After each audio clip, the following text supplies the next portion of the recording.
This here is the new Suunto Race 2, a watch that has a host of hardware updates as well as a handful of new software updates, many of which are going to existing Suunto Race watches. Now, in putting this watch through its paces over the last little while, from cycling to swimming to running to trail running, you name it, all to see how well these new hardware changes work in real life. Now, with that, we're going to simply get rolling here on all the newness in this watch, starting off with hardware, then software, then talk about accuracy, a big piece of some of that newness, and then finally my overall recommendations. So the first thing to know about this watch is its new display. That display is now 1.5 inches compared to the 1.43 inches of the past, though in the same case size as the past, which is a 49mm case size.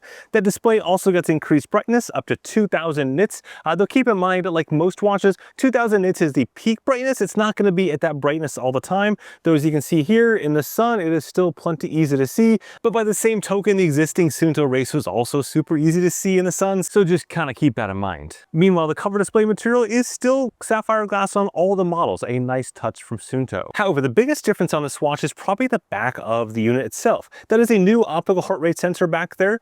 The reason for that is that when Suunto surveyed their existing Suunto Race owners about their complaints, things they like, things they hate, by far one of the biggest complaints was the optical heart rate sensor performance of the Suunto Race 1, which has been the case for a lot of Suunto watches over a long period of time.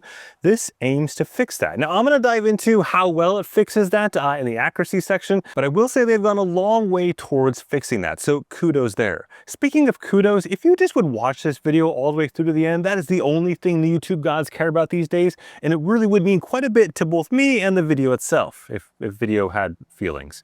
Now, the next thing you're going to notice with this new optical heart rate sensor, if you look carefully at the back there, is these pins, the charging pins, have been moved to the side. They used to be in the sensor itself, but now they're on the side, and with that, you'll notice there's now 4 little dots and not 2 dots.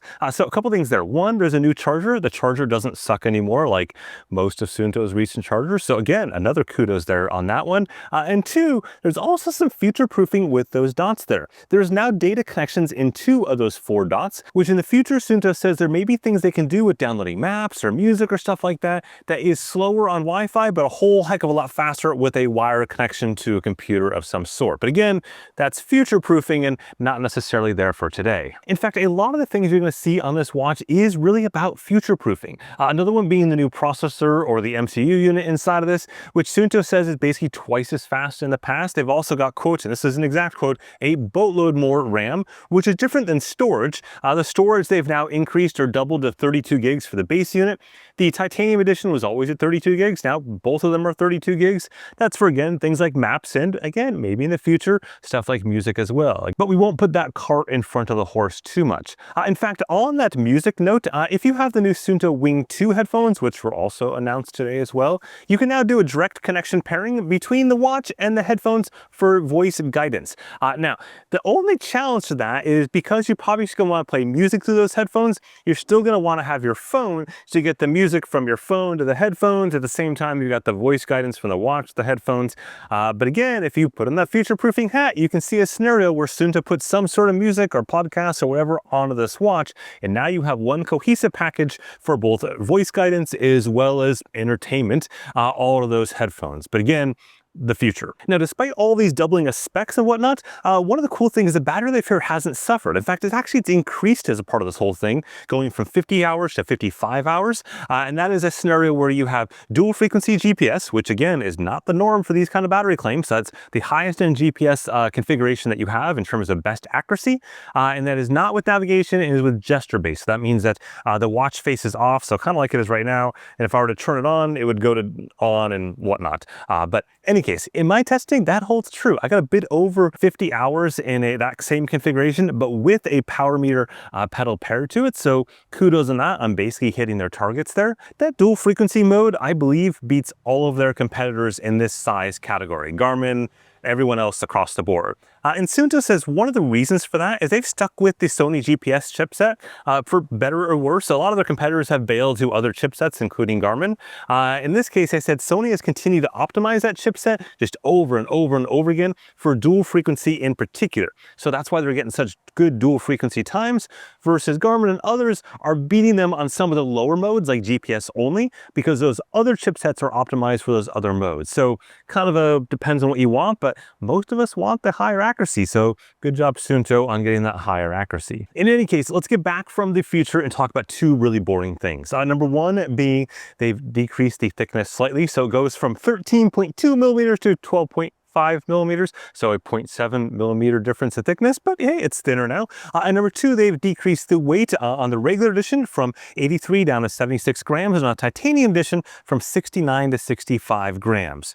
Also, just as a FYI, the bands themselves remain standard 22 millimeter bands, so those are still there, again, maintaining that standard. Now, I will say the one complaint I have about this is the band isn't awesome. In particular, this little snappy poppy thing right there. When you go thread this through and go to put it on your wrist, and you try to do this on your wrist, getting this to pop through on your wrist, that piece just isn't necessarily beautiful. But other than that, Suunto, good job on this. And of course, because it is standard 22 mil bands, you can swap them out for whatever you want, either Suunto or other band. Now let's switch over to some of the software features on this watch. And what's cool here is, like most of Suunto's releases, virtually all of these things fall into one of three buckets. They're coming soon to other existing Suunto Race watches.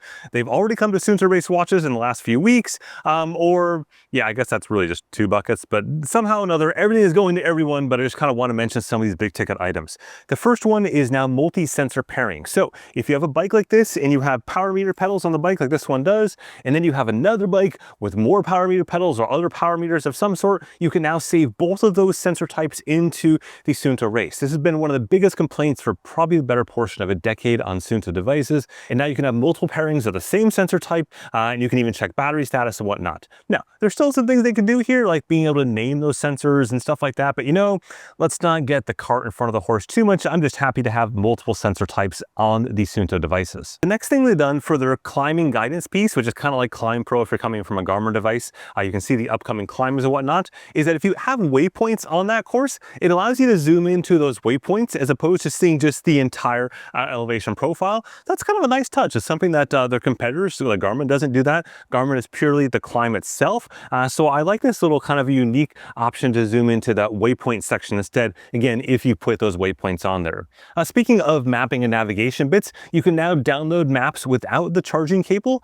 That's handy because Suunto's maps are actually arranged in really small containers, for better or worse sometimes, but small areas. So you could actually download a map area relatively quickly, and if you didn't have the charging cable handy, you could do that over Wi-Fi by pressing the buttons on your watch as opposed to having the cable and stuff like that. So I like that. It's, again, a very nice quality of life type touch. Not a big one, but I appreciate it. The next one they've added is the ability to add a passcode. Again, this came with some of the other Suunto watches recently. The reason why you're seeing them and other companies adding passcodes recently is for upcoming EU regulations on basically having your data be passcode protected. That's why you're seeing it rolling across the board. It is optional, just like it is on Wahoo devices, etc., but it is something that is now on these devices. Okay, now before we talk about accuracy, let's talk about pricing. And this is where we get some bad news here. The price here goes to $499, whether it be dollars or euros, doesn't matter. It's the same there for the base edition. And for the titanium edition, it's $100 more yet again to $599 for that titanium edition. That will put it in a bit of a sticky spot in terms of pricing compared to both Polar as well as Coros being the kind of their main competitors there in the non-Garmin world. When it comes to the Garmin world, it's obviously well positioned against something like the Instinct series, which is the same price point, but without mapping and the display and all the kind of stuff. But obviously, Instinct has other features in its own realm that are interesting to that in that case. Anyways, we're going to talk about that in the summary section. First, so let's go to the computer to talk about the accuracy of both the heart rate sensor as well as the GPS side of things. But this interval run, as you can see, again, really solid performance here. Only one small bobble on the third interval there for just a couple seconds, but overall pretty good. However, this other interval run I did here was definitely a little more challenging. You see a couple early bobbles on there in that warm-up period, as well as that second interval where just sort of missed the entire start of the interval, but so did the Coros Nomad, so yeah. Now from a cycling standpoint, this did really well, far better than I was expecting from both Coros as well as Suunto actually, and definitely one of the best performances from Suunto while cycling to date. So then looking at the GPS tracks from things, here is that same cycling workout, and again at a high level, as you would expect, pretty darn good. And if I zoom in, overall things are pretty good across the board, but there continues to be little quirks here and there. You can see in the left-hand corner there, slightly missing that churn just a little bit. And if I look at one of the runs I did where I went round and round and round and round and round, the exact same loop over and over again, it was only the Suunto that you could spot the differences on some of those outside edge tracks there. You can see the exact same thing here, again, round and round and round again, and just the Suunto that was just not quite perfectly on the mark. Now, if I look in New York City, one of the hardest places on earth to get good GPS tracks, again, at a high level, it's really good. And if I look down in some of the areas, it's also good. For example, this section right here along the water underneath this bridge structure thingamajig, it's pretty much a spot on with the rest of them. And on the whole, things are really good, except if you look closely, compare to some of the other units I had with me there, including one like the Venue X1 that is not dual band capable, it's not quite as good in all these scenarios. It just kind of cuts some of the corners and misses some of the turns just very, very slightly.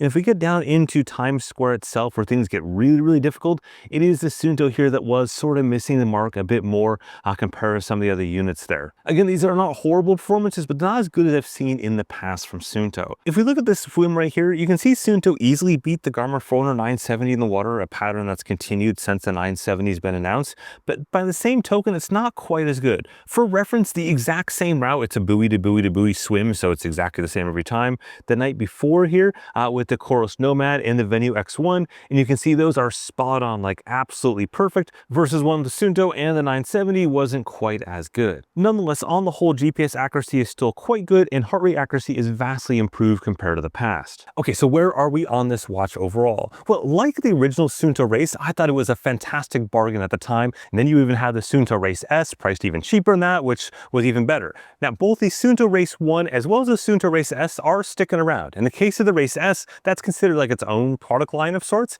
versus the Suunto Race 1 is considered the predecessor to this, and will likely stick around until the end of the year, is what Suunto is saying, until they probably run out of inventory at, again, those lower price points. So do keep that in mind, because that watch is still getting virtually all these same software updates, just not the hardware updates. Anyways, hopefully you found this video interesting and useful. If so, again, there's a boatload more sports tech stuff coming up over the next couple weeks. It is going to be the busiest 2 weeks that I have seen in a number of years. So hold on to your pats or wrists or whatever else you got.